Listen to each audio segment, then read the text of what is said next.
Hello everybody, this is our Aero 320 Dynamics and Controls final project.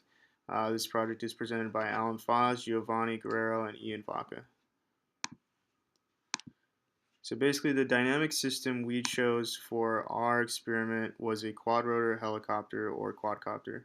A quadcopter consists of 4 rotors, 2 alternating in the clockwise direction and 2 rotating counterclockwise direction.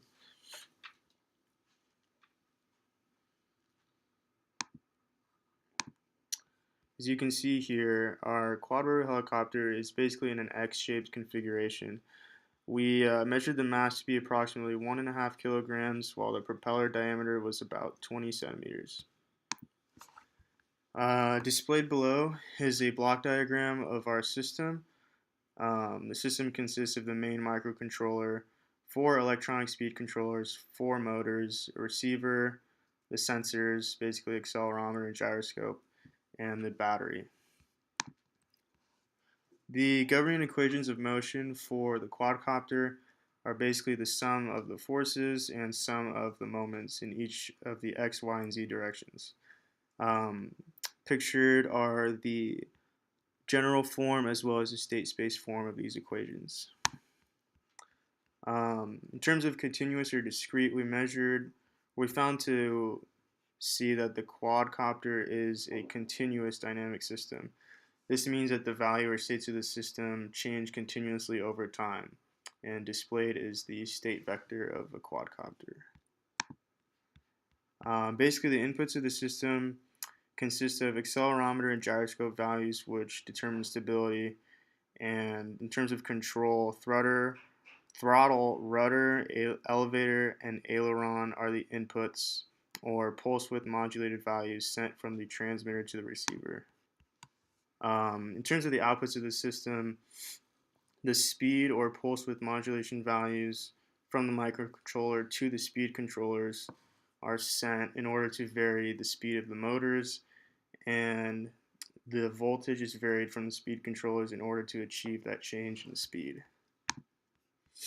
In terms of what is being measured for our dynamic system, there's basically the altitude of the quadcopter, the ground speed, the distance/orientation relative to the remote, and the position or orientation in 3D space.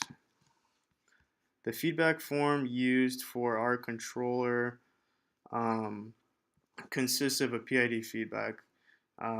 Basically, a disturbance is analyzed by the controller. The controller then outputs a response, and then the response is applied to the system to modify yaw, pitch, and roll.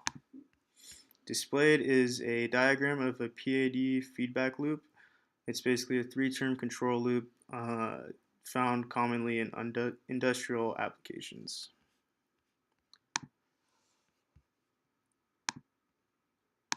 During this process, a quadcopter takes input data from each of the sensors and then calculates an error based on the actual value and the desired value.